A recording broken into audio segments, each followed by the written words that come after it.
If you know what to look for, Etsy is riddled with fake products, dropshippers breaking the resellers rule, as well as plenty of trademark infringement. Etsy says they care about integrity and started as a handmade platform, but most times they're nowhere to be seen. Some people speculate they are allowing it on purpose. But what is the real reason Etsy doesn't ban scammers, dropshippers, and trademark infringement? What's up, everybody? Welcome back to my channel. My name is Dave. If you're new here, go ahead and hit subscribe. I do new videos all the time on Etsy and e-commerce success. Shout out to everybody grabbing free consultation calls in the description below, as well as the free Etsy ads cheat sheet. So today I want to speak about some of my thoughts about why Etsy is kind of asleep at the wheel when it comes to dropshippers breaking the reseller rule, trademark infringement, as well as just straight up counterfeit goods like fake Gucci, etc., etc.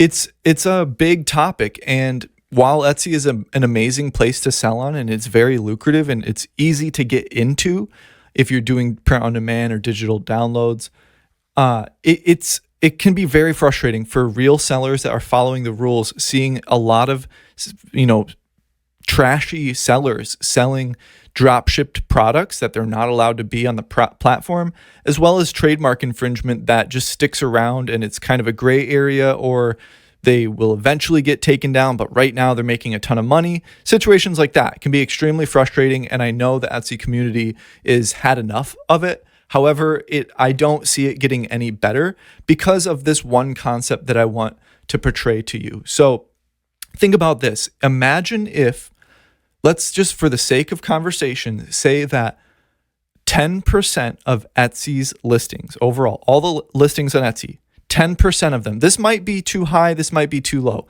but let's just say, for the sake of conversation, for the sake of the argument, that 10% of the listings on Etsy are either dropshipping resellers breaking the rules, trademark infringed items, or straight up fake goods like fake Gucci and stuff like that, which is essentially also reselling dropshipping.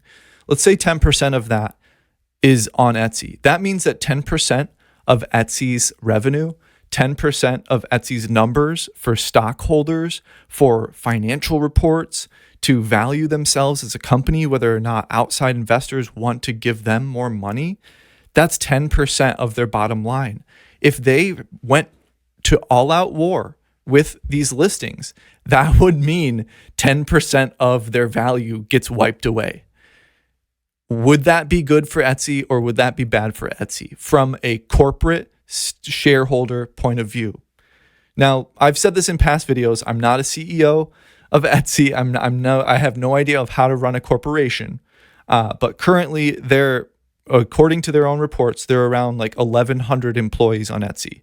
They would need a lot more employees that know what they're doing and know what they're looking at in order to take down all of these counterfeit goods, these drop shippers, etc. They would need a lot of people that know what they're doing. It cannot be accomplished with some automated AI robot, and we know that because last year, Josh Silverman, the CEO, did confirm that they are using a bot to do it, and they set it up in quote unquote a matter of days. And it obviously doesn't work very well. And a lot of people get in the bycatch, in the crossfire. So they'd have to hire a lot of people, which would cost more money, which would hurt their bottom line. Then all of those people that know what they're looking for is going to take off this, theoretical 10% of Etsy's listings, which equates to 10% of Etsy's revenue, which then means 10% of their worth is gone. Now, would shareholders or, day traders, would just traders in general react good or bad to the news that 10% of Etsy's revenue is just taken off the table, no matter what, from here on out? I don't see that going well. So I believe, going on from there, it is safe to assume that whether or not Etsy does actually care or not, it does improve their bottom line. And it's not, it wouldn't be fair to say they want these sellers breaking the rules, but it would be fair to say that if they removed them, it would hurt their total overall value.